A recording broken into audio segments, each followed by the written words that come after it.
नमस्कार प्यारे साथियों, आपका स्वागत है आपके प्यारे से परिवार प्रणाम मंत्रा में। आप सब कैसे हैं? आशा करती हूँ कि आप सब अच्छे होंगे और आपकी तैयारी भी बहुत अच्छे तरीके से चल रही होगी। तो सभी लोग आ जाइए, शुरू करते हैं अपनी आज की क्लास को। जी सभी लोग जल्दी से आ जाइए। जी सभी को वेरी वेरी गुड आफ्टरनून, नमस्ते। सब लोग कैसे हैं? जी आरती जी, अभिषेक जी, सभी लोग आ जाइए। अभी जी जी बिल्कुल। अरे हाँ भाई, दिखाई दे रहा है आपका मैसेज, दिखाई दे रहा है, मुझसे पूछ लीजिए, दिखाई दे रहा है। हर हर Mahadev. Very very good afternoon, सभी लोग आ जाइए, शुरू करते हैं अपनी आज की क्लास को।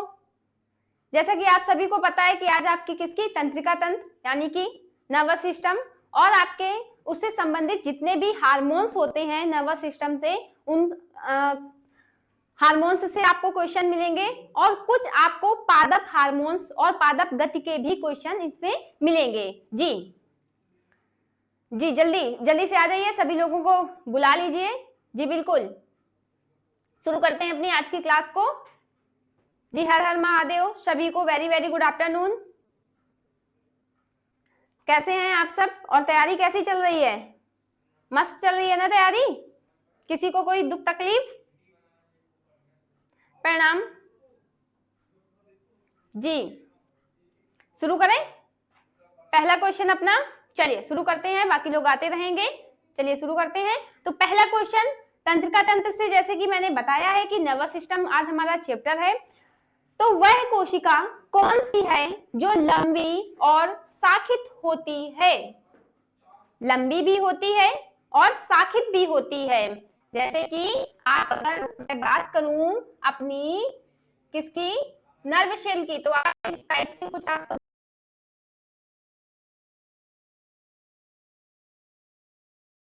ये तो तंत्रिका तंत्र है हमारी। तंत्रिका तंत्र यानी कि तंत्रिका कोशिका है ये, नर्व शेल जिसको कहते हैं। अब ये जो नर्व सेल होती है ये मानव शरीर की सबसे लंबी कोशिका होती है। ये ऐसे करके भी क्वेश्चन पूछ लिया जाता है। 2 मिनट मैम, 2 मिनट। जी बिल्कुल आ जाइए, जब तक मैं धीरे धीरे शुरू करती हूँ, स्पीड नहीं लेती हूँ इसलिए स्टार्टिंग में। जी Neha ji very very good afternoon. Tannu ji, Praveen ji, जी सभी सभी को नमस्ते। जी प्रीति जी जल्दी से आ जाइए। तो अगर हम आप इस टाइप से अक्सर देखते होंगे ना, ये क्या है हमारी, ये हमारी नर्व सेल होती है और इसे अगर हिंदी की बात करें तो तंत्रिका कोशिका कहा जाता है। तंत्रिका कोशिका मानव शरीर की सबसे लंबी कोशिका होती है। इस टाइप से भी आपसे क्वेश्चन पूछ लिया जाता है। तो इसका 1 नंबर का क्या हो जाएगा? आप कहेंगे मैम ये लंबी भी होती है और शाखित भी होती है। ऐसे ऐसे करके इसमें शाखाएं भी, शाखाओं की तरीके भी संरचना बनी होती है, इसलिए इसको शाखित कह दिया जाता है। शाखित भी होती है, तो हमारा ए नंबर इसका सही ऑप्शन हो जाएगा, तंत्रिका कोशिका। तंत्रिका कोशिका। Very very good afternoon. चलिए दूसरा क्वेश्चन देखिए। दूसरा क्वेश्चन, कशेरुक जिसे वर्टिब्रा भी बोला जाता है, मनुष्यों में किस शरीर प्रणाली का हिस्सा है? बताइए, कशेरुक जो है, जो वर्टिब्रा है, वो मनुष्यों में किसका हिस्सा है ये पूछा गया है। क्या हमारा वृक्क यानी कि किडनी जिसको हम बोलते हैं, क्या वो हो जाएगा, या फेफड़े जो हमारे लंग्स होते हैं, या हार्ट हृदय, या रीढ़ की हड्डी? हर हर महादेव, जय जवाहर। तो आप क्या बताएंगे कि मैम अगर कशेरुक सभी जानते हो, ये बहुत ही स्टार्टिंग में बहुत ही सिंपल टाइप के क्वेश्चन होते हैं। तो रीढ़, इसका संबंध किससे, एक तरीके से अगर देखा जाए तो इसका संबंध किससे है, तो आप बताएंगे रीढ़ की हड्डी से इसका संबंध होता है। किससे होता है? रीढ़ की हड्डी से इनका संबंध होता है। ये किसको बनाती है अगर कभी भी पूछ दे तो कशेरुक या वर्टिब्रा ये रीढ़ की हड्डी को बनाती है। ठीक, और ये रीढ़ की हड्डी को बनाती है और उसकी सुरक्षा भी करती है। इस टाइप से भी क्वेश्चन पूछा जाता है। इसमें कितने 33 कशेरुक द्वारा ये बनी होती है। इसमें कितने? 33, ये संख्या लिख लीजिएगा, 33 कशेरुक द्वारा ये क्या होती है, रीढ़ की हड्डी हमारी सुरक्षित होती है या बनी होती है। जी सीलू जी, हर हर महादेव, आ जाइए जल्दी से। आज आप लोग लेट कैसे हो गए? आज आप लोग लेट हो गए। अगला चलें? चलिए तीसरा देखिए। तीसरा, मस्तिष्क का कौन सा भाग किसी व्यक्ति को फर्श में पेंसिल उठाने जैसी गतिविधियां करने में सहायता करता है? बताइए, अगर ये मैं पेन लिए हूं, अगर ये जमीन पे ऐसे गिर जाए तो मैं उठाऊंगी, झुकूंगी और इसको उठाऊंगी। ऐसी गतिविधियां किसके कारण होता है? ये मस्तिष्क, ये तो पता है मस्तिष्क से ही सारा कुछ खेल है, लेकिन कौन से भाग से होता है ये आपसे पूछा गया है। ये आपसे पूछा गया है। राधे राधे अनीसा जी। क्या वो बताइए, कपाल, प्रामस्तिष्क, अनुमस्तिष्क या अर्धसेचक तक? तो अगर कभी भी ऐसे इसमें अगर एक देखेंगे तो आपके संतुलन की बात की जा रही है। किसकी बात की जा रही है? तो संतुलन की बात की जा रही है कि संतुलन को बनाए रखने में कौन सा भाग जरूरी होता है मस्तिष्क का। तो आप बताएंगे अनुमस्तिष्क। अनुमस्तिष्क को ही छोटा मस्तिष्क के नाम से भी जाना जाता है। किस नाम से? छोटा मस्तिष्क।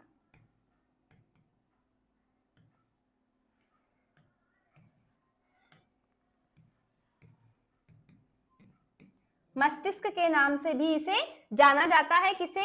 अनुमस्तिष्क को। और बी नंबर आपका सही ऑप्शन हो जाएगा। बी नंबर क्या हो जाएगा?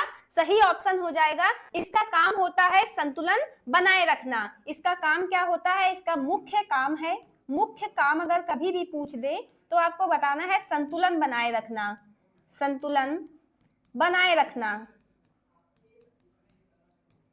बनाए रखना, ठीक है। और ये हिस्सा अगर पूछ लिया जाए कि हिस्सा किसका होता है, तो ये पश्च मस्तिष्क का हिस्सा होता है।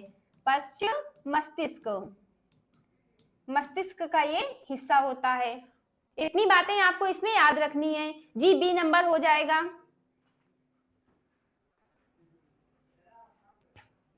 आगे देखिएगा, आगे देखिएगा। ग्लूकागान जो एक पेप्टाइड हार्मोन है, ग्लूकागान क्या है? एक पेप्टाइड हार्मोन है। किसके द्वारा उत्पादित होता है? बताइए। Glucagon a peptide hormone is produce by, बताइए किसके द्वारा ये प्रोड्यूस होता है? अग्नाशय के द्वारा, हाइपोथैलेमस के द्वारा, अधिवृक्क ग्रंथि के द्वारा, या पीयूष ग्रंथि जिसे हम मास्टर ग्लैंड के नाम से भी जानते हैं। पीयूष ग्रंथि को किस नाम से? मास्टर ग्रंथि या मास्टर ग्लैंड के नाम से भी जाना जाता है। Good afternoon Neelam ji.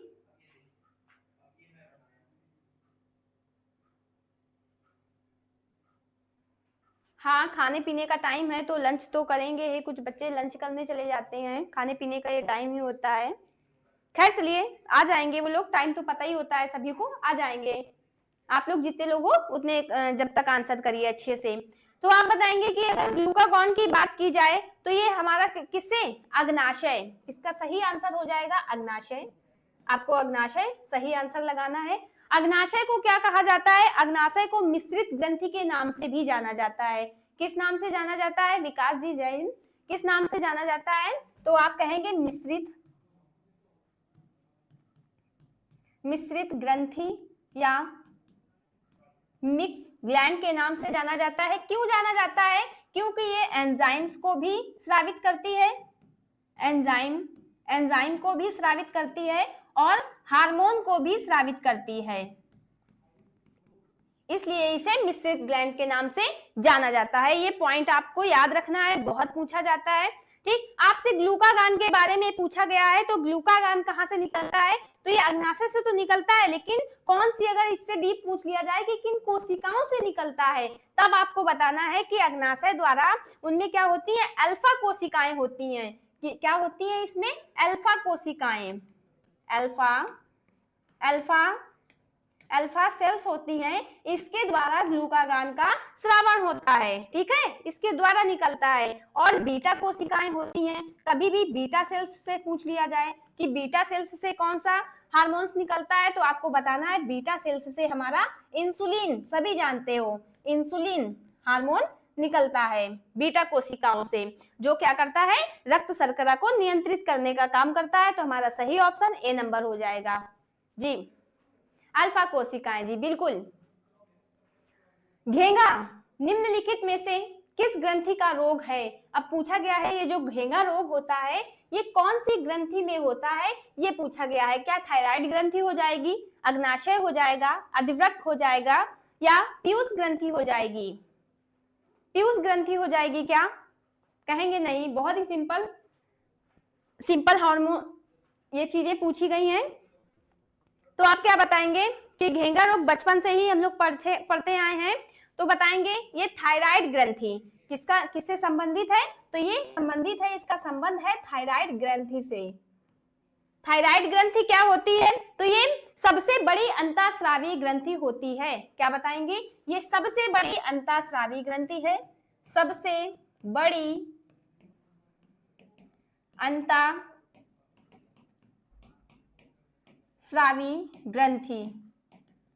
ग्रंथि है। इसको आपको एक्स्ट्रा पॉइंट जो भी है जो ना पता हो वो लिख लिया करिएगा, ठीक है। कभी भी इसका लोकेशन पूछ ले, इस ग्रंथि की कभी भी लोकेशन या स्थिति पूछ ले कि एक पाई कहाँ जाती है, तो आपको बताना है गर्दन में।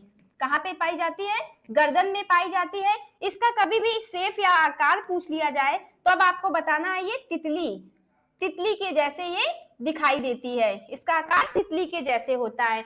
ये किस हार्मोन्स को निकालती है? ये कभी पूछ लिया जाए कि ये हार्मोन्स, यानी एच मैं लिख रही हूँ, हार्मोन्स किस हार्मोन्स को निकालती है? तो थायरॉक्सिन हार्मोन्स। किसको निकालेगी? नाम से ही जान जाएंगे आप लोग, थायरॉक्सिन हार्मोन को ये स्रावित करती है, ठीक है। और इसी की कमी से क्या हो जाता है? आयोडीन की कमी से। और अगर कमी पूछ लिया जाए कि किस कमी से घेंगा रोग होता है, तब आपको बताना है आयोडीन की कमी से, इस तत्व की कमी से हमें घेंगा रोग हो जाता है। और किस ग्रंथि पे होता है? तो थायराइड ग्रंथि पे। अब बताइए किसी को कोई दिक्कत? जी बिल्कुल, वंदना जी बिल्कुल सही बताया, आयोडीन की कमी से ये रोग होता है।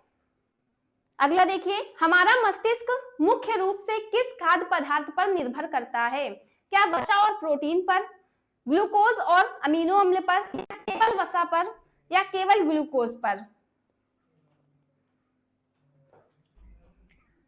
6 नंबर का बताइए, आगे बढ़िए। 6 नंबर का सही आंसर हो जाएगा कि ये केवल और केवल ग्लूकोज पर इसका सही आंसर हो जाएगा।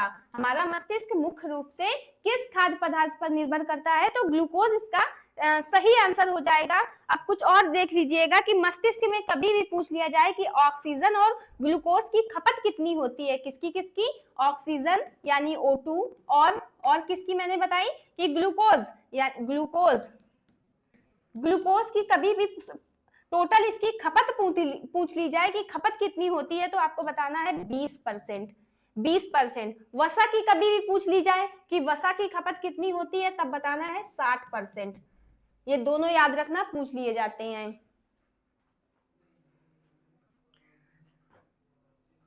आवाज कट रही है क्या? सभी को ये प्रॉब्लम है या नेहा सिर्फ आपको? और लोग बताइएगा। अगला देखिए, और लोग बताइएगा जी। मानव मस्तिष्क का कौन सा भाग सीधे रेखा में चलने के लिए उत्तरदायी है? यहां भी देखिए, यहां भी क्या है? हे भगवान, इतनी प्रॉब्लम। आप बताइए सिलू जी, क्या ऐसी प्रॉब्लम है? बताइए। इसमें भी देखिए संतुलन की बात की गई है, इस क्वेश्चन में भी आपसे संतुलन की बात की गई है कि मानव मस्तिष्क का कौन सा भाग सीधे रेखा में चलने के लिए उत्तरदायी होता है? बताइए, मेडुला, प्रामस्तिष्क, पोन्स या अनुमस्तिष्क? अनुमस्तिष्क। अब सही है? चलिए, जहां भी दिक्कत हो बता दीजिएगा। तो अभी इससे पहले आपने क्वेश्चन ये किया है इस टाइप का, जब पेंसिल वाला जो क्वेश्चन था किया था ना, तो इसका गलत मत करिएगा। इसका क्या हो जाएगा? तो आप सभी जानते हो, इसका अनुमस्तिष्क इसका सही आंसर हो जाएगा। अनुमस्तिष्क इसका सही आंसर हो जाएगा। इसके भाग थोड़े से देख लीजिएगा कि अनुमस्तिष्क के भाग कितने होते हैं, तो ये अनुमस्तिष्क इसका क्या हो जाएगा? सही आंसर हो जाएगा, ठीक है जी। 7वें का ये शरीर में क्या करता है, तो इसको लिख लीजिएगा। ये शरीर में संतुलन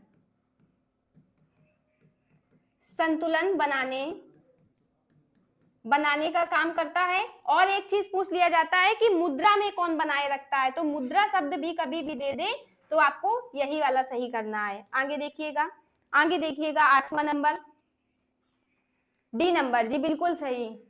किसको नींद आ रही है?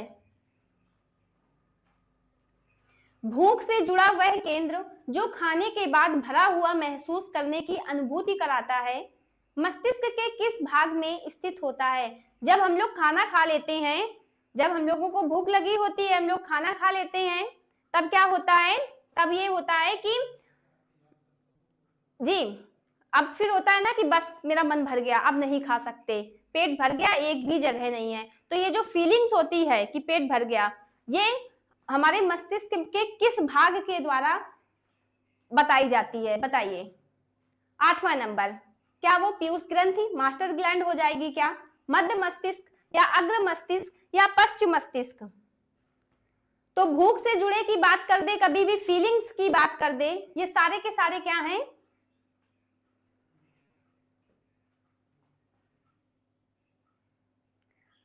अच्छा निशा नहीं आई तो मैं क्लास में नहीं आऊंगा, ऐसा क्या है भैया, ऐसा क्या है? तो इसका सही आंसर क्या हो जाएगा? इसका सही आंसर आपका सभी जानते हो, इसका अग्र मस्तिष्क हो जाएगी। कभी भी फीलिंग्स की बात कर दे तो आपको, भावनाओं की बात कर दे तो आपको अग्र मस्तिष्क बताना है। अग्र मस्तिष्क के भाग देख लीजिएगा, तो इसके 3 भाग होते हैं। कितने भाग होते हैं अग्र मस्तिष्क के? तो 3 भाग होते हैं। कौन कौन से वे भाग होते हैं? तो पहला आप बताएंगे प्रामस्तिष्क, प्रामस्तिष्क। दूसरा क्या बताएंगे आप? दूसरा आप बताएंगे थैलेमस। तीसरा आप बताएंगे हाइपोथैलेमस।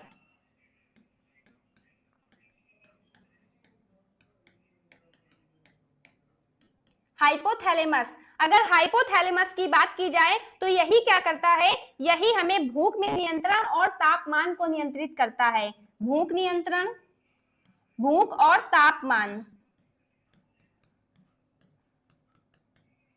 नियंत्रण इनकी जिम्मेदारी है ना। अगर थैलेमस में कभी भी पूछ लिया जाए तो थैलेमस को जरा सा ध्यान दीजिएगा। किसी भी प्रकार का आपका दर्द, स्वाद, स्पर्श, ठीक है, किसी तरीके की स्मेल, ये सभी चीजें किसके द्वारा? ये आपके थैलेमस के द्वारा होती हैं। दर्द, स्वाद और क्या? सुगंध, ठीक है, ये सभी, स्पर्श, ये सभी किसके द्वारा? जी जी बिल्कुल। तो इसका सही आंसर अग्र मस्तिष्क हो जाएगा, अग्र मस्तिष्क हो जाएगा। अब 9वां देखिए, निम्नलिखित में से कौन सा मस्तिष्क का एक अपचयी विकार है जो मानसिक कार्यों में बढ़ती गिरावट का कारण बनता है और स्मृति हानि यानी कि याददाश्त की कमी होने लगती है, स्मृति हानि एवं भ्रम उत्पन्न करता है? बताइए। स्क्रीनोफ्रीनिया है क्या, अल्जाइमर रोग है क्या, या स्मृति लोप या मस्तिष्क आघात? तो आपने देखा होगा, अभी बहुत ही पुरानी नहीं, नई चीज, सैयारा मूवी किसने किसने देखी है? सैयारा मूवी, सैयारा तू तो, सैयारा मूवी सबने देखी होगी ना। जो नहीं देखी होगी तो स्टोरी तो कुछ ना कुछ तो पता होगा। उसमें क्या होता है, उस लड़की को भूलने की बीमारी होती है, वो चीजें क्या करती है? भूल जाती है। तो वो कौन सा उसके अगर उस डिजीज की बात करें तो आपका यही, इसमें आपका जो बी ऑप्शन अल्जाइमर रोग है ये आपका सही हो जाएगा। उस लड़की को भी यही बीमारी होती है। इसमें क्या होता है, एक साथ नहीं, धीरे धीरे कर कर याददाश्त कमजोर होने लगती है। क्या होती है इसमें? धीरे धीरे जो आपकी याददाश्त है वो कमजोर होने लगती है और सोचने की जो क्षमता होती है उसको कम करने लगता है। ठीक है जी, बी नंबर इसका सही ऑप्शन हो जाएगा। ये होता क्यों है अगर कभी भी पूछ लिया जाए तो मस्तिष्क में विभिन्न प्रकार के प्रोटीन का अधिक जमाव होने के कारण क्या होता है, ये ऐसे रोग उत्पन्न हो जाते हैं। मस्तिष्क में विभिन्न प्रकार के प्रोटीन का जमाव के कारण आपको ऐसे देखने को मिलते हैं। अगला देखिए, 1873 में किसने काली अभिक्रिया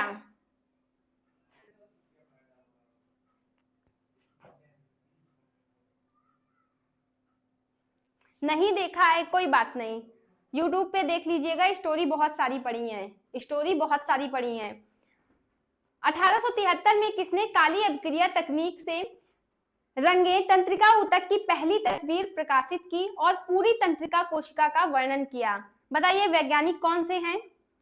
तो सीधे सीधे अगर वैज्ञानिक की तरफ चलें सीधे सीधे तो आप बताएंगे जो आपके गाल्जी उपकरण के वैज्ञानिक हैं या गाल्जी बॉडी के वैज्ञानिक हैं, वही ये भी इनके भी वैज्ञानिक हो जाएंगे। तो ये किससे संबंधित है? ये है कैमिलो गाल्जी। इसका सही ऑप्शन हो जाएगा कैमिलो गाल्जी जी। बी नंबर, नहीं मैम, बी नंबर। अगला, कैमिलो गाल्जी ने 1906 में तंत्रिका तंत्र की संरचना पर उनके शोध के लिए किसके साथ नोबेल पुरस्कार प्राप्त किया था? उनके और एक सहायक वैज्ञानिक थे, वो कौन थे? आपसे ये पूछा गया है, कौन से थे बताइए इनमें से? मूवी देखने का टाइम नहीं है तो मूवी देखने के लिए थोड़ी ना कह रहे हैं, स्टोरी जानने के लिए कह रहे हैं। तो इसमें डी नंबर आपका सही हो जाएगा। मैंने ये क्वेश्चन काफी बार मैंने लिया भी है कि ये लास्ट में आपको काजल से याद रखना है, काजल से याद रखना है। तो आपका सैंटियागो रोमन वाई काजल, ये आपका सही आंसर हो जाएगा। इनके साथ इन्होंने नोबेल पुरस्कार प्राप्त किया था। अगला देखिए, हाइपोथैलेमस जो मस्तिष्क का एक छोटा भाग है, मानव शरीर के कई महत्वपूर्ण कार्यों में महत्वपूर्ण भूमिका निभाता है। बताइए क्या वो आमाशय, यकृत या वृक्क जिसे किडनी कहा जाता है, या मस्तिष्क, किसका हिस्सा है? तो ये तो आंख बंद कर देने वाला ऐसे क्वेश्चन होते हैं ना कि आंख बंद करके भी बता देंगे। अभी मैंने बताया ना हाइपोथैलेमस वगैरह अग्र मस्तिष्क के आपके भाग हैं, तो इसमें तो सीधे सीधे आपका पूछा गया है कि ये किसका भाग है, तो आपको बताना ये हमारे मस्तिष्क का भाग है। किसका भाग है? मस्तिष्क का भाग है। 12वां, आगे देखिएगा, निम्नलिखित में से कौन सा भाग पश्च मस्तिष्क का हिस्सा नहीं है? पश्च मस्तिष्क का, तो पोन्स, मज्जा, अनुमस्तिष्क, ये सभी आपके पश्च मस्तिष्क के भाग हैं। तीनों के तीनों ये क्या हैं? ये तीनों आपके किसके भाग हैं? तो आप बताएंगे पश्च मस्तिष्क के। जो आपका हाइपोथैलेमस है, अभी मैंने आपको बताया है, ये किसका? आपका अग्र मस्तिष्क का भाग हो जाएगा, अग्र मस्तिष्क का। तो यही आपका सही ऑप्शन हो जाएगा, डी नंबर। डी नंबर ही आपका सही ऑप्शन हो जाएगा जी। वेरी वेरी गुड आफ्टरनून पूजा जी। अगला देखिए, प्राणियों में शीघ्र और दक्ष अनुक्रिया प्रतिवर्ष चाप विकसित होते हैं। निम्नलिखित में से कौन सा अनुक्रम एक सटीक प्रतिवर्त चाप को दर्शाता है? ग्राही, तो ग्राही से जिसको ना समझ आए, ग्राही एक अंग की यहाँ पे बात की गई है, अंग की। तो हमारी जो प्रतिक्रिया होती हैं वो सबसे पहले कहाँ जाती हैं? आप कहेंगे मैम अंग में जाती हैं, अंग से फिर संवेदी तंत्रिकाओं में पहुंच जाती हैं, संवेदी तंत्रिकाओं के जरिए फिर कहाँ पे? मेरुरज्जु में पहुंच जाएंगी, और मेरुरज्जु से फिर मस्तिष्क में, और फिर प्रेरक तंत्रिका कार्य में। तो आपका क्या हो जाएगा? आपका ए नंबर इसमें सही ऑप्शन हो जाएगा। ए नंबर आपका इसमें सही ऑप्शन हो जाएगा जी। आगे का पार्ट जी बिल्कुल। अफसारी जी वेरी वेरी गुड आफ्टरनून। 14 का ए नंबर, सभी लोग बहुत अच्छा आंसर कर रहे हैं। ए नंबर सभी लोग सही है सभी का। वे कोशिकाएं जो आवेगों को प्राप्त करने और संचालित करने से संबंधित होती हैं, बताइए वो क्या कहलाती हैं? आपको लगता है ये सब ऑप्शन? तो आप कहेंगे नहीं, बिल्कुल ये कैसा कि जो आवेगों को प्राप्त करती हैं या संचालित करती हैं, तो वो कौन सी होती है? आपकी नर्व सेल होती हैं, तंत्रिका कोशिकाएं होती हैं। तो आपका ए नंबर इसमें भी सही हो जाएगा। 15 का भी ए नंबर सही हो जाएगा। 16 नंबर देखिए, जी सभी सही भी दे रहे हैं, सभी लोग बहुत अच्छा आंसर कर रहे हैं अब तक। मानव शरीर में तंत्रिका कोशिका द्वारा विद्युत आवेगों का संचालन किसके सक्षम होता है, बताइए। सोडियम, पोटेशियम, आयरन, सोडियम और पोटेशियम।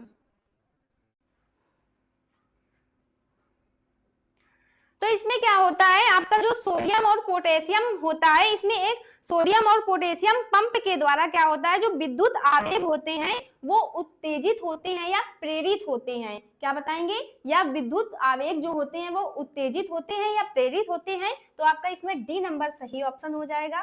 डी नंबर क्या हो जाएगा, सही ऑप्शन हो जाएगा। और ये क्या करते हैं, ये एक तंत्रिका से दूसरे तंत्रिका में पहुंचाने में मदद करते हैं। दोनों जी दोनों सही आंसर हो जाएगा, बिल्कुल दोनों हो जाएगा। अगला आ जाइए 17 नंबर। पैराथायराइड हार्मोन के अपर्याप्त स्तर और रक्त में कैल्शियम की कम मात्रा में कौन सी स्थिति उत्पन्न होती है। मलेरिया, या रक्त की कमी आप बोल सकते हैं, डायबिटीज, कैल्सीमिया। 17 नंबर। तो नाम से ही पता चल रहा है कैल्शियम की कमी। डी नंबर पे चले जाइए जी, बिल्कुल सभी लोग दे भी रहे हैं 17 का डी नंबर जी। पहले आपको क्या करना होता है, क्वेश्चन में आपको मिलाना होता है, क्या कोई मैच कर रहा है क्या, ऐसा कुछ मिलाना होता है ना। अगर हम हाइपोकैल्सीमिया की बात करें कि ये होता क्या है, तो आप बताएंगे ये पैराथायराइड हार्मोन होता है। क्या होता है, ये पैराथायराइड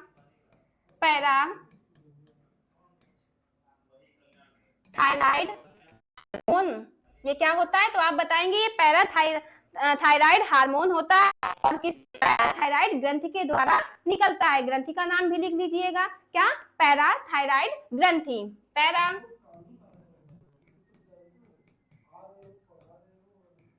पैराथायराइड ग्रंथि, इस ग्रंथि के द्वारा ये क्या होता है, ये हार्मोन स्रावित होता है। इतनी चीजें, किसी को कोई दिक्कत, सभी ने बहुत अच्छा आंसर किया है। 17 का डी जी बिल्कुल इसका सही आंसर हो जाएगा। अगला देखिएगा, अगला आपका कौन सी ग्रंथि तनाव हार्मोन्स के रूप में प्रसिद्ध कार्टिसोल का उत्पादन करती है। क्या वो आपकी थायराइड ग्रंथि हो जाएगी, पीयूष ग्रंथि हो जाएगी क्या, जिसे आप मास्टर ग्लैंड के नाम से भी जानते हैं, या अधिवृक्क ग्रंथि हो जाएगी, या शीर्ष ग्रंथि हो जाएगी, बताइए। सरल भाषा में एक्सप्लेन करिए। अब इससे सरल मैं क्या ही लाऊं, इससे सरल बताइए। चलिए 18, तो 18 का सभी जी बिल्कुल आंसर आना शुरू भी हो गया। आंसर आना नेहा जी, दिव्यांश जी, पूजा जी, कॉप जी, तनु जी बिल्कुल आंसर आना शुरू भी हो गया। और आप लोग सही कर भी रहे हो कि इसका कौन सा तनाव हार्मोन्स की अगर कभी भी बात की जाए, चले जाएंगे ग्रंथि के पास। ये आपका सही आंसर हो जाएगा।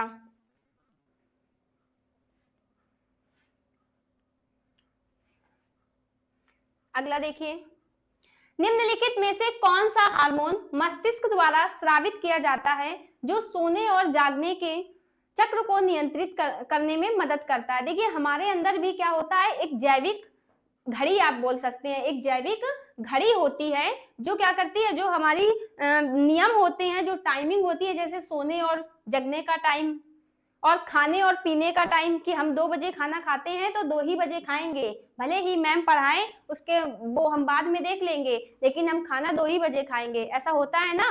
तो वो किसकी वजह से होता है, वो सब आपके अंदर एक जैविक घड़ी भी होती है, जो जैसे कि आपने देखा होगा कि आप सोच के लेटते हो कि हमको सुबह 4 बजे उठना है और 4 बजे आप अपने आप उठ जाते हो। ये किसकी वजह से, आपके द्वारा कुछ ऐसे हार्मोन्स होते हैं जो आपको उसका टाइम का अनुभव करा देते हैं जी।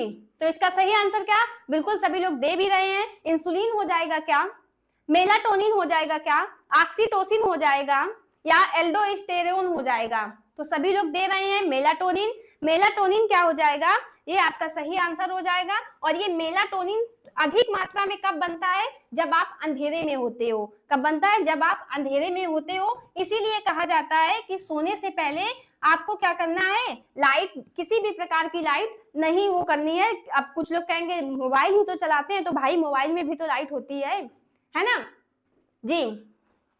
तो ये कहाँ पे, ये अंधेरे में, याद रखिएगा, अंधेरे में ये अधिक मात्रा में स्रावित होता है। और किस ग्रंथि से निकलता है, तो आप बताएंगे पीनियल ग्रंथि के द्वारा निकलता है। पीनियल ग्रंथि के द्वारा ये स्रावित होता है, ये भी याद रखिएगा, कभी भी पूछ लिया जाए। आगे देखिए जी, अंधेरे में यह वसा और स्टेरॉइड हार्मोन के उत्पादन एवं उपापचय से जुड़ा होता है। बताइए कौन सा इसमें से जुड़ा है। ये सारे के सारे आपके कोशिका के अंगक हैं, इनमें से कोई एक है जो आपके वसा और स्टेरॉइड से जुड़ा है।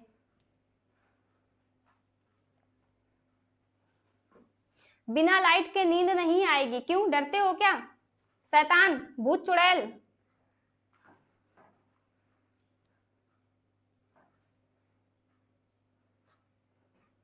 जी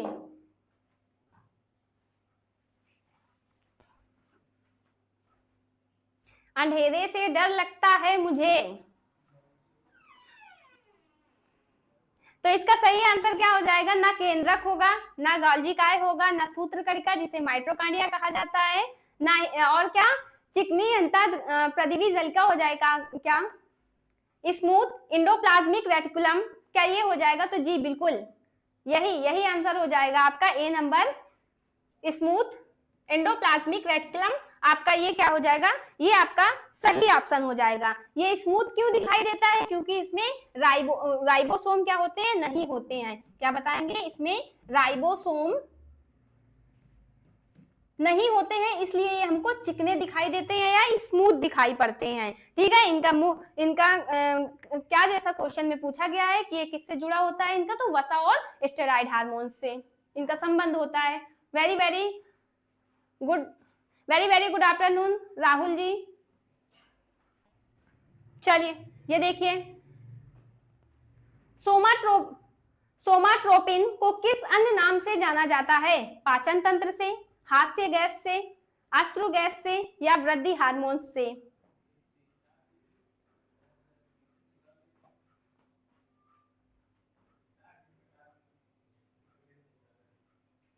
अच्छा, वीडियो कॉल पे बात करने पे मैम दिक्कत होती है, इसलिए अंधेरा करके नहीं सोते हैं, लाइट जलानी पड़ती है। अच्छा ये बात है।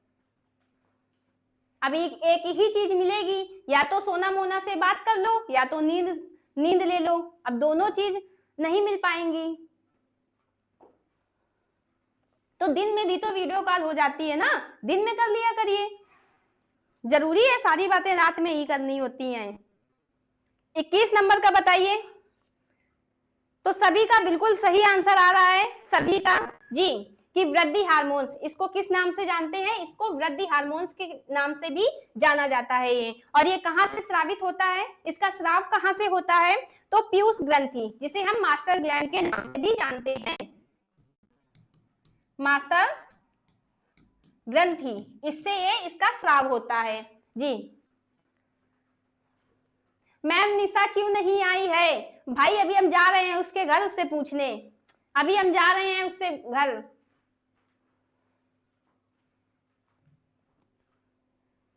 मैम आप निशा को बुला दीजिए, भैया कहाँ है निशा जी। निशा मीन्स रात, वो रात में नजर आएंगी, वो दिन में नहीं आएंगी। निशा रात में कैसे, दिन में कैसे आ सकती हैं। चलिए, और अगर कभी हार्मोन्स है, इसकी कमी से क्या होता है, तो इसकी कमी से बौनापन आ जाता है। देखा होगा बहुत से लोग क्या होते हैं, छोटे रह जाते हैं, और इसीलिए जब ऐसी कोई दिक्कत होती है तो हार्मोन्स के इंजेक्शन भी लगाए जाते हैं। आगे देखिए, विकास भाई बस तारू मजाक। निम्नलिखित में से कौन सा खनिज थायराइड हार्मोन यानी थायराइड हार्मोन जिसे थायरॉक्सिन के संश्लेषण के लिए आवश्यक है, बताइए इनमें से कौन किस तत्व की जरूरत होती है? क्या वो आयरन है, क्या आयोडीन है, क्या या कोशिकोनियम या क्रोमियम? तो बिना ज्यादा इसमें दिमाग लगाने की जरूरत ही नहीं होती है, बहुत ही सिंपल आंसर। क्या बताएंगे 22 नंबर का? कि मैम बहुत ही सिंपल आंसर। थायराइड हार्मोन या थायराइड ग्रंथि संबंधित कोई क्वेश्चन पूछ लिया जाए और अच्छे से उसको पढ़िएगा, अगर आयोडीन से संबंधित है तो उसको आयोडीन लगाइएगा, ठीक है, आयोडीन। और अभी आगे इसको पढ़ी आए हैं कि आयोडीन की कमी से रोग होता है। बी नंबर देखिए, बिल्कुल स्पीड से आंसर आया, बिल्कुल जी सही।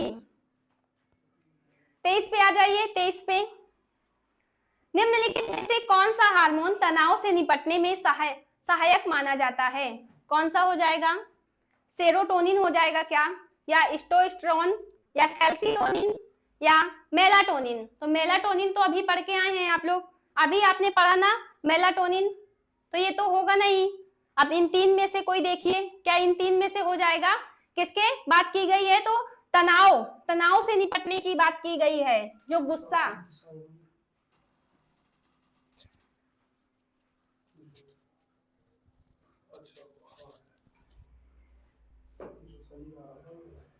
आवाज ठीक आ रही है ना?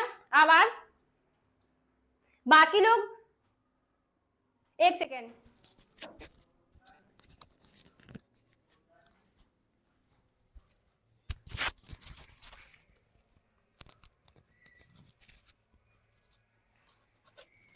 चलिए अब बताइए, अब बताइए वंदना जी, बहुत देर से आपको प्रॉब्लम हो रही थी, अब बताइए आवाज ठीक आ रही है? सीलू जी, जी बिल्कुल, अब बताइए, अब सही आ रही होगी है ना? अब सही आ रही होगी।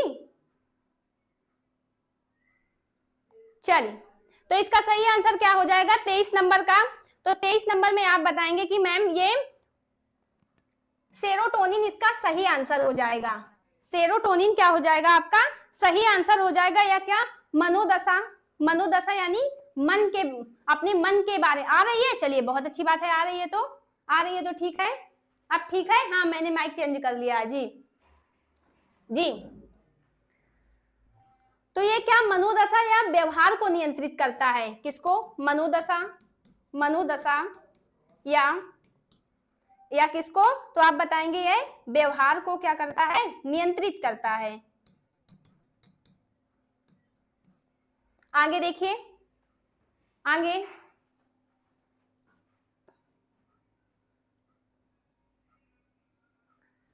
सीलूसिस निसासिस को बुला दीजिए।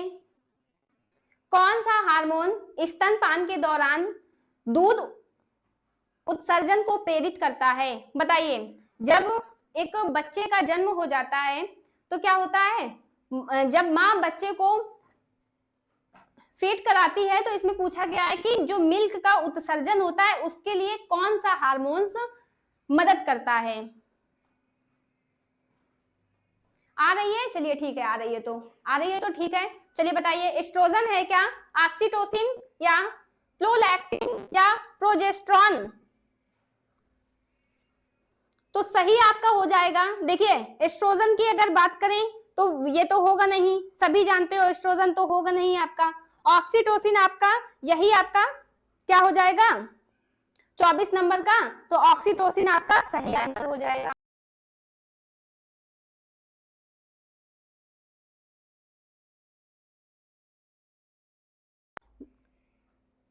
ये दूध को बाहर निकालने में, आप अगर ऐसे बोले तो ये मिल्क को बाहर निकालने में मदद करता है। और अगर कभी भी प्रोलैक्टिन की बात की जाए, प्रोलैक्टिन क्या करता है? तो ये आप बताएंगे कि ये मिल्क उत्पादन के लिए मदद करता है। किसके लिए? ये दूध बनने में मदद करता है, उत्पादन में मदद करता है। दोनों याद रखिएगा, ये भी आगे क्वेश्चन आएगा।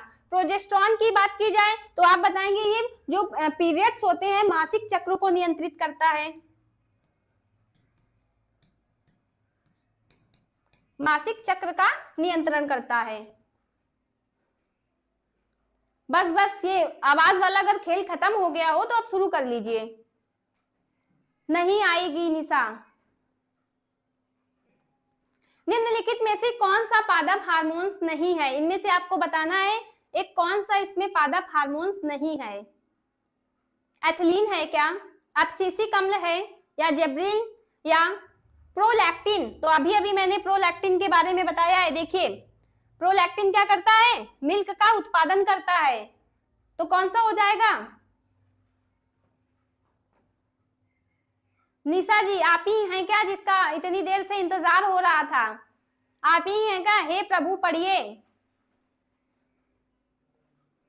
चलिए तो इसका डी नंबर आपका सही हो जाएगा। बाकी ये तीनों क्या हैं आपके पादप हार्मोन हैं। बाकी ये सभी के सभी आपके पादप हार्मोन हैं। 25 का डी नंबर।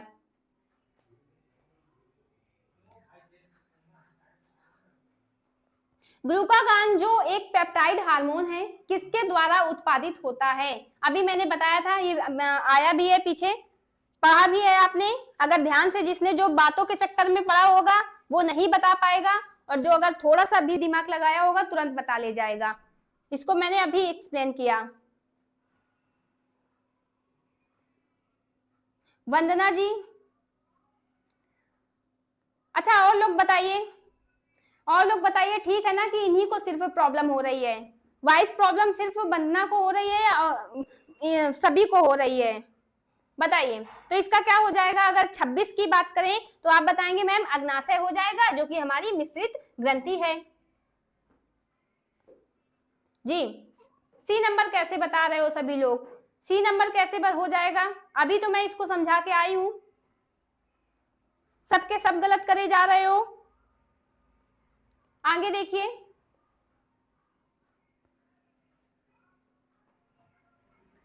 मानव हृदय की अलिंद भित्ति एक महत्वपूर्ण पेप्टाइड हार्मोन का स्राव करती है, उस हार्मोन्स का नाम बताइए। बताइए उस हार्मोन्स का नाम।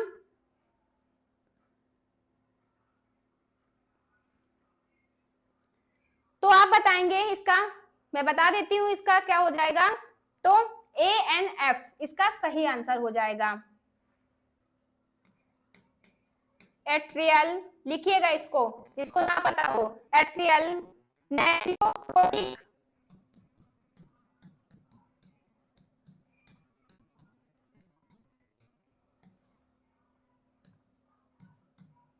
फैक्टर, इसका फुल फॉर्म। ठीक है, कभी भी इसके खोज की बात कर दें, खोज की बात कर दें, हालांकि वो करेगा नहीं, तो बोल्ड बताइएगा, डी बोल्ड। डी बोल्ड, इतना डी पूछता ही नहीं है ना जी। सी नंबर,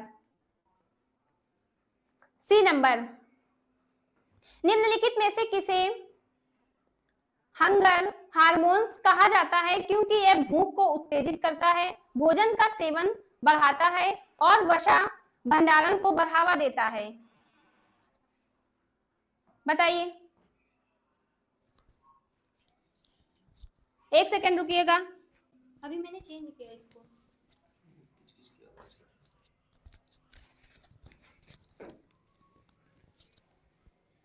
अब बताइए, आवाज देखिएगा सर आप बताइए, इंसुलिन हो जाएगा, या रेजिस्टिन, या प्लेटिन, या ग्रेलिन। 28 नंबर का। तो देखिए, अगर सी नंबर पे जो लोग जा रहे होंगे तो सी तो होगा नहीं, सी तो होगा नहीं। ठीक है, सी की अगर बात की जाए तो सी तो होगा नहीं। अगर जो कुछ लोग लेक्टिन की तरफ भग रहे हैं, लेप्टिन की तरफ, तो ये तो होगा नहीं। ये क्या पे, ये कहाँ पे स्रावित होता है, तो आप बताएंगे इसका स्राव आंतों में होता है, आंतों में। इसका स्राव तो आंतों में होता है। ठीक है, भूख को रोकता है, ना कि बढ़ावा देता है। भूख को क्या कर रहा है, रोकता है। तो ये तो होगा नहीं, तो आपका गलत, ये तो मान लिया आपका गलत। रेजिस्टिन की बात करें, रेजिस्टिन की, तो ये वसा ऊतक द्वारा निर्मित होता है। किसके द्वारा, तो आप बताएंगे वसा ऊतकों के द्वारा, वसा ऊतकों के द्वारा निर्मित होता है। आपका सही हो जाएगा इसमें डी नंबर, ग्रेलिन आपका सही आंसर हो जाएगा। जी डी नंबर हो जाएगा, बी नहीं होगा, बी नहीं होगा। वृद्धि हार्मोन्स का कार्य बताइए, कार्य बताइए वृद्धि हार्मोन्स का। कभी कभी, नीचे से मैं पढ़ रही हूं, कभी कभी वृद्धि प्रवर्तक और कभी कभी वृद्धि अवरोधक के रूप में कार्य करता है क्या? हाँ, कभी कभी वृद्धि प्रवर्तक के रूप में कार्य करता है या हमेशा वृद्धि प्रवर्तक के रूप में कार्य करता है, हमेशा वृद्धि अवरोधक के रूप में कार्य करता है। आप लोगों को मैंने बताया था ना कल कि आपके सर भी आपकी क्लास देखते हैं, और देखिए दोबारा जो दूसरे सर देख रहे थे वही ने, उन्होंने ही कि हाँ मैम वॉइस प्रॉब्लम है, तो आए, उन्होंने सही किया। तो आप लोग जो भी बातें कर रहे हैं वो सब सर देख रहे हैं आप लोगों की, तो इसलिए किसी को ब्लॉक किया जाए या किसी को ये हो कि कुछ और कहा जाए, इससे अच्छा है आप लोग अच्छे से पढ़ लीजिए, है ना। बातें करने के लिए एक दूसरे का नंबर ले लीजिए, फ्री टाइम में एग्जाम दे लीजिए, उसके बाद में फिर सुख दुख बांटते रहिएगा फुर्सत में। अभी पढ़ने का टाइम है तो पढ़ लीजिए। तो अगर हम 29 नंबर की बात करें तो आपका डी नंबर ये सही ऑप्शन हो जाएगा। डी नंबर की आप तरफ चले जाइएगा कि कभी कभी वृद्धि प्रवर्तक और कभी कभी वृद्धि अवरोधक के रूप में काम करता है। डी नंबर, जी बिल्कुल बिल्कुल। बाकी जो लोग बातें कर रहे हैं ये मान के चलिए, जो बच्चे पढ़ रहे हैं वो पढ़िए, जो नहीं पढ़ रहे हैं वो अपने लिए ही एक टाइम की बर्बादी समझ लीजिए वो लोग कर रहे हैं। वो यहाँ पे पढ़ने नहीं आए हैं, वो लोग आपको भी डिस्टर्ब करने आए हैं कि मैं नहीं पढ़ रहा तो ये कैसे पढ़ सकता है ना। होते हैं ना ऐसे कुछ आपस में ही अपने दोस्त, और हम लोग कहीं और भटकते रहते हैं कि अरे ये तो मेरा दोस्त है, ये थोड़ी ना ऐसा करेगा, लेकिन दोस्त ही ऐसे होते हैं। इसलिए चुपचाप आप लोग अपना पढ़िए, आंसर करिए, जैसा भी गलत सही जैसा भी जिसको आ रहा है, और आराम से अच्छे से करिए, और जो चीजें नहीं पता उसको मैं बताती हूँ तो नोट करते जाइए।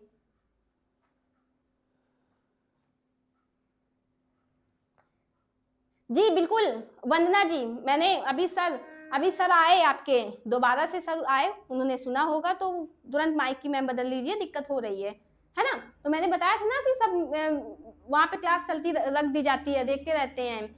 मानव वृद्धि हार्मोन्स किस ग्रंथि द्वारा स्रावित किया जाता है बताइए? थायराइड ग्रंथि के द्वारा, पीयूष ग्रंथि का अग्रभाग या अग्नाशय, या पीयूष ग्रंथि का पश्च भाग? 30 नंबर का बताइए, 30 नंबर का। तो बताएंगे कि पीयूष ग्रंथि का अग्रभाग, इसका सही आंसर हो जाएगा वृद्धि हार्मोन्स।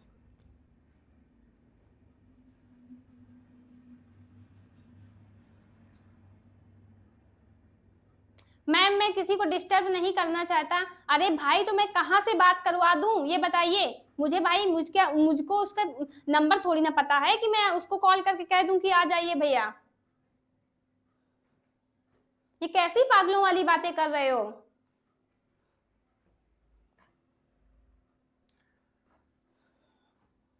पेपर से ज्यादा जरूरी कोई इंसान कैसे हो सकता है? नहीं नहीं, किसी को ऐसे ब्लॉक नहीं किया जाता है, मुझसे पूछा जाएगा एक बार यहाँ आके। फाइटो हार्मोन क्या है बताइए? फाइटो हार्मोन क्या है? पौधे द्वारा संश्लेषित नियामक जो शारीरिक प्रक्रियाओं को प्रभावित करते हैं। पौधों में वृद्धि मापने के लिए उपयोग किए जाने वाले रसायन, या छिलका हटाने के लिए उपयोग किए जाने वाले रसायन, या बीमारियों को नियंत्रित करने वाले पदार्थ?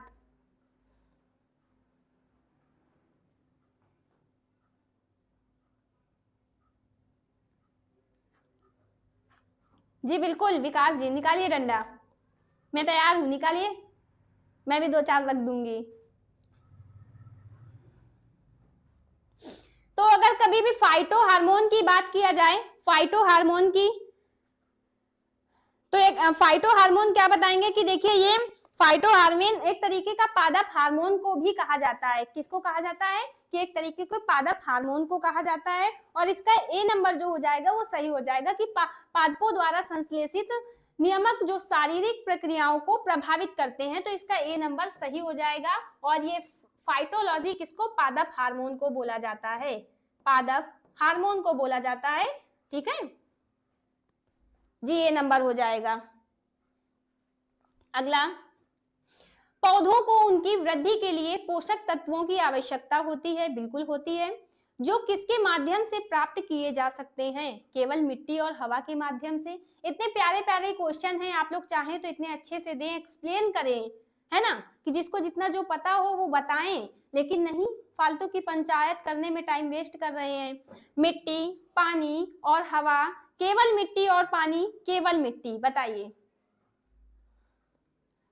अगर आप अपना 1 सेकंड भी वापस ला सकते हैं तो आप लोग खूब बातें करिए, है ना, कि आप लोग टाइम वापस ला सकते हैं। अगर आप लोग एक सोचिएगा कभी, अगर आप लोग 1 सेकंड भी वापस नहीं ला पा रहे हैं तो ये मानिए कि आपने कितना बड़ा क्या चीज खो दी, क्या चीज खो दी।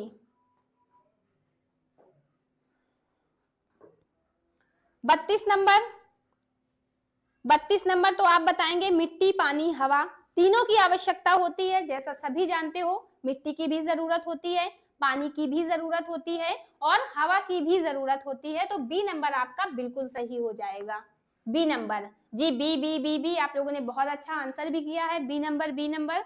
चलिए, पत्तियों के जल वाष्प के रूप में किस प्रक्रिया के माध्यम से बाहर आता है? अच्छा बताओ, पत्तियों से जो जल बाहर निकलता है उस प्रक्रिया को पूछा गया है, क्या कहा जाता है?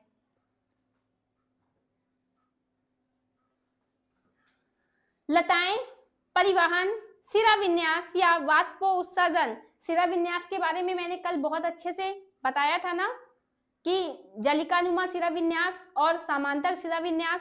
तो ये वाला तो ऑप्शन यहाँ सटीक बैठना नहीं है। तो पत्तियों के द्वारा जल का बाहर निकलना, उसकी अगर प्रक्रिया पूछ ली जाए तो उसको क्या कहा जाता है? वाष्पो उत्सर्जन कहते हैं, उसको वाष्पो उत्सर्जन कहा जाता है। जब रक्षक कोशिकाएं पानी जब रक्षक कोशिकाओं में पानी प्रवेश करता है तो क्या होता है? रक्षक कोशिकाएं बंद हो जाती हैं, रंध्र खुल जाते हैं, या रंध्र सिकुड़ जाते हैं, या रंध्र बंद हो जाते हैं। तो देखिए, जैसे कि मैंने एक बना दी पत्ती, ये क्या है? ये मैंने बना दी एक पत्ती, अच्छी नहीं बनी है, दोबारा बनाते हैं। ये क्या है? ये आपकी एक पत्ती है, ठीक है। इसमें आपको बीच बीच में आपको क्या मिलेंगे? ऐसे जब आप इसको ऐसे भी देख सकते हैं, नीम वगैरह की पत्ती देखिएगा गौर से, उसमें ऐसे ऐसे करके आपको छोटे छोटे से होल टाइप के दिखाई देंगे। यही क्या कहलाते हैं आपके? यही आपके रंध्र या स्टोमेटा कहलाते हैं।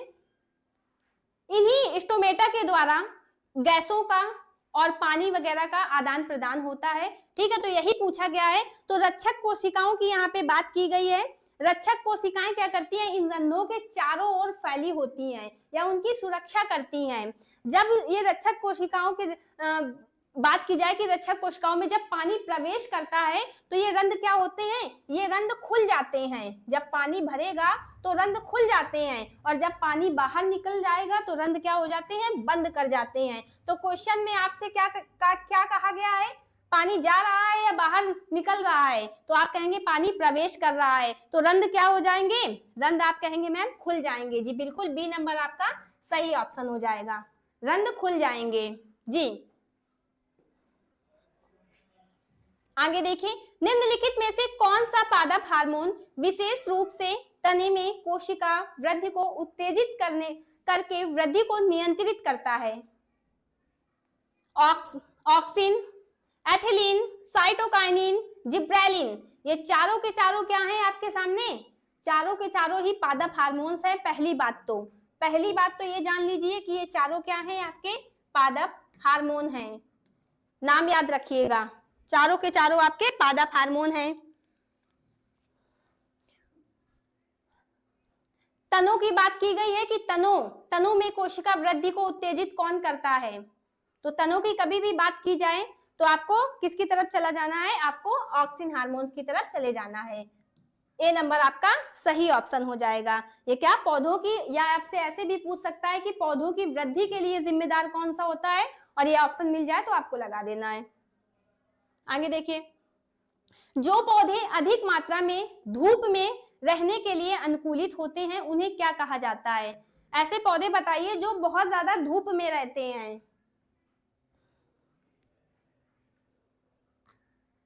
शुष्क पौधे हो जाएंगे क्या? जब वो धूप में रह रहे हैं तो शुष्क कैसे हो जाएंगे, है ना? नवोदित पौधे हो जाएंगे या आदिम पौधे हो जाएंगे? तो इसका सही आंसर हो जाएगा बी नंबर, अतोब्धभिद। ये पौधे हो जाएंगे। और जैसे एग्जांपल इसके देख लीजिएगा, समझ आ जाएगा। जैसे नागफनी का पेड़, नागफनी, ठीक है। सूरजमुखी, सूरजमुखी तो सबने देखा होगा ना, सूरजमुखी, ये इसके एग्जाम्पल हो जाएंगे जी। बी नंबर जी, कुछ लोग ए दे रहे हैं, ए नहीं होगा, बी होगा। पत्तियों में हरा रंग द्रव, एक पत्तियों में सभी जानते हो एक रंग पाया जाता है हरा, वो किसके, द्रव उसमें पाया जाता है। इस वजह से कौन सा होता है जो सूर्य के प्रकाश से ऊर्जा ग्रहण करने में सहायता करता है, या मदद करता है, या सहायक होता है? कैलोडोफिल, या पर्णहरित, या हरित लवक जिसको क्लोरोफिल बोला जाता है, पर्णपीत, या कोशिका द्रव्य? साइटोप्लाज्म हो जाएगा क्या भाई? यहाँ साइटोप्लाज्म कहाँ से आ जाएगा? साइटोप्लाज्म कहाँ से आ जाएगा? तो 37 का क्या हो जाएगा? सभी सही जा रहे हो। 37 का आपका बी नंबर हो जाएगा। क्लोरोफिल, पर्ण हरित या हरित लवक जिसे कहा जाता है, ये किसमें मिलता है? तो आप बताएंगे ये क्लोरोप्लास्ट में आपको देखने को मिलता है।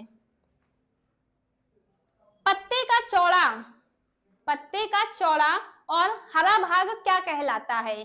जैसे आपने ये पत्ती बना दी, ये पत्ती आपने बना दी, इसका ये भाग पूछा गया है, ये जो आपकी चौड़ाई पूरी ये पूछा गया है, क्या कहलाता है? बताइए क्या कहलाता है? आ गया फिर से जी, बिल्कुल सभी लोग आइए, सभी लोग आराम से पढ़िए बैठ के। आप लोग तो घर में बैठे हैं अपने अपने, फिर भी आतंक मचाए रहते हैं। लैमिना, टंडल, सिराएं या मध्य सिरा? 38 नंबर का बताइए, 38 नंबर। तो इसका सही आंसर लैमिना हो जाएगा। और लैमिना को एक और नाम से जाना जाता है, वो भी कभी कभी पूछ लिया जाता है। इसे क्या कहा जाता है? तो आप बताएंगे मैम इसे पत्तियों का ब्लेड भी कहा जाता है, पत्तियों का ब्लेड भी कहा जाता है, नोट कर लीजिएगा इसे जी। ए नंबर होगा, ए नंबर, डी नहीं होगा, ए नंबर होगा।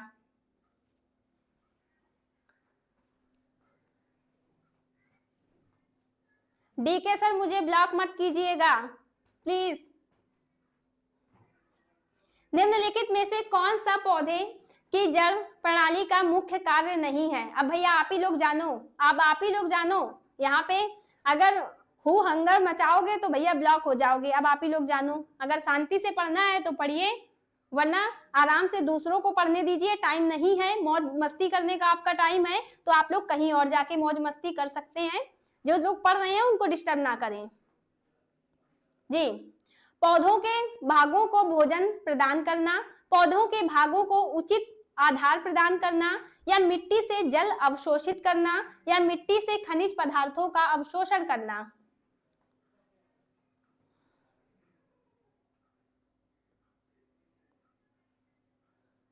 अच्छा, कोई कोई व्हाट्सएप में भी परेशान करने आ जाते हैं।